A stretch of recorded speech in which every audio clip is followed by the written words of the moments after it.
નમસ્કાર મિત્રો, જૂનાગઢમાં મંતવ્ય ન્યૂઝના પત્રકાર અને કેમેરામેનના મિત્રો ઉપર એટલે કે પ્રેસ મીડિયાના મિત્રો ઉપર જૂનાગઢ રોપવેના કર્મચારીઓએ જે જીવલેણ હુમલો કર્યો છે અને મને જાણવા મળ્યું તે મુજબ અમર બખાઈને દવાખાને પણ દાખલ થવું પડ્યું છે, તો એ બહુ શરમજનક છે.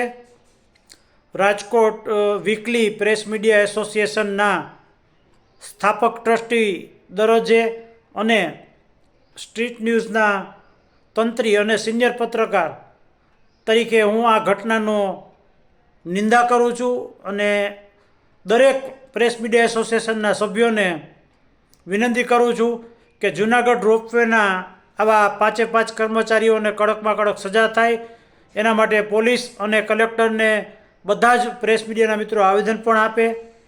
કારણ કે આવી રીતે વારંવાર પ્રેસ મીડિયાના મિત્રો ઉપર, ફોટોગ્રાફરો ઉપર ખાસ કરીને અસંખ્ય વાર હુમલાઓ થાય છે.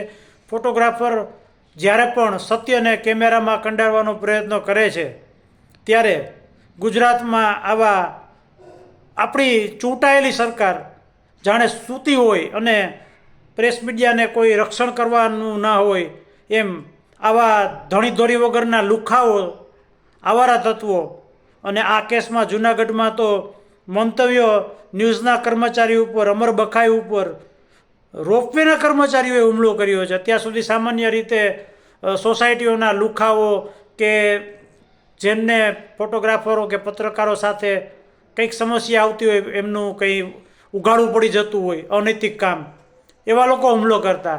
તો આવી બધી બાબતો ગુજરાતમાં પત્રકાર મિત્રો માટે ચિંતાજનક છે. દરેક પત્રકાર મિત્રોએ જૂનાગઢના આ પ્રેસ મીડિયાના કર્મચારી ઉપર થયેલા હુમલાને વખોડવો જોઈએ અને હું પણ જવાનો છું. બધા જ મિત્રો અમે સાથે મળીને ચોક્કસપણે ગુજરાત સરકારને પણ આવેદનપત્ર આપીશું અને આવી નિંદનીય ઘટના બીજી વાર ન બને એના માટે સમગ્ર ગુજરાતનું સાપ્તાહિક પ્રેસ મીડિયા પણ આમાં સક્રિય રીતે વિરોધ નોંધાવે તેવી મારી રાજકોટ પ્રેસ મીડિયા એસોસિએશન સાપ્તાહિકના ફાઉન્ડર ટ્રસ્ટી તરીકે નમ્ર અરજ છે. વિપુલ શશિકાંત દવે, રાજકોટ. ધન્યવાદ. જય હિન્દ.